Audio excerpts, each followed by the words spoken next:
I'll be making these LED backlit shelves for my sci-fi themed office. The shelves themselves are just Rubbermaid parts that can be picked up at any big box store or online. To me, these bracket slots on the rails look just like the lighting panels on the Death Star. And if you've seen any of my other videos, you may have noticed I have a full-sized Death Star wall in my office. So I thought this would fit nicely. The LEDs are cheap remote-controlled RGB 5050s.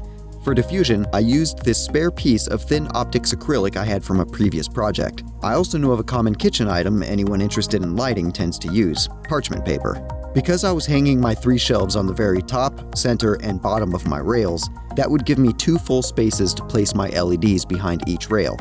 Because of the location of the shelf bracket and mounting hardware, the acrylic had to be cut into 2 segments. I would need a total of 4 strips of acrylic. I first tried scoring and snapping the pieces, but couldn't get a clean break due to the overall thinness and length of the piece. I rigged up a little system that would give me more even pressure during the breaking process, but instead I just shattered more acrylic. A bandsaw would have worked great for this, but it turns out my jigsaw worked in a pinch.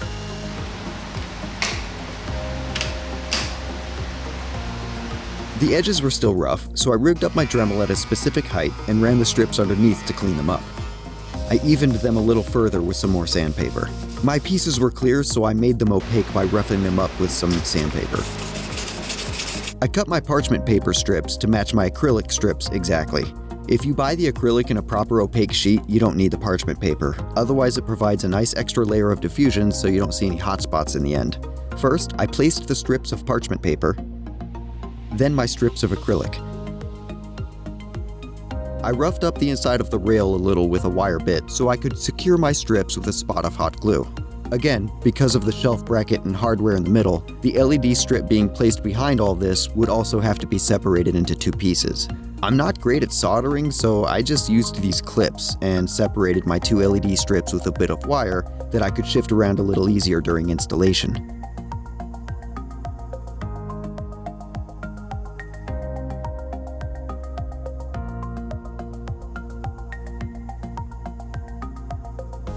With everything ready and running, it was time to install. I've already measured, located, and pilot drilled the spots where I will be securing the rails. I was able to use a stud on one rail, but had to drywall anchor the other side. It'll be fine. First, I lightly pre-hung the rails and taped off the edges so I could get a better guide for my next step, which was hanging the LEDs themselves. The LEDs actually hang directly on the wall itself behind the rails. Because the center of this rail was the crucial point where the LED wire would run through, I took care to hang the LEDs so the wires would be directly centered on the middle mounting hole. I used some staples and lightly tapped them in to avoid damaging the LED strip.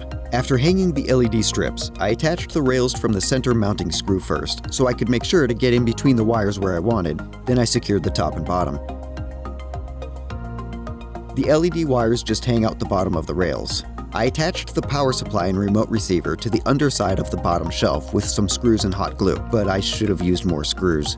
As you can see, I customized my boards with a sort of weathered look on top and a kind of metallic feel on the bottom, then clear-coated them with a high gloss finish to maximize the amount of light bounce I might get from these shelves.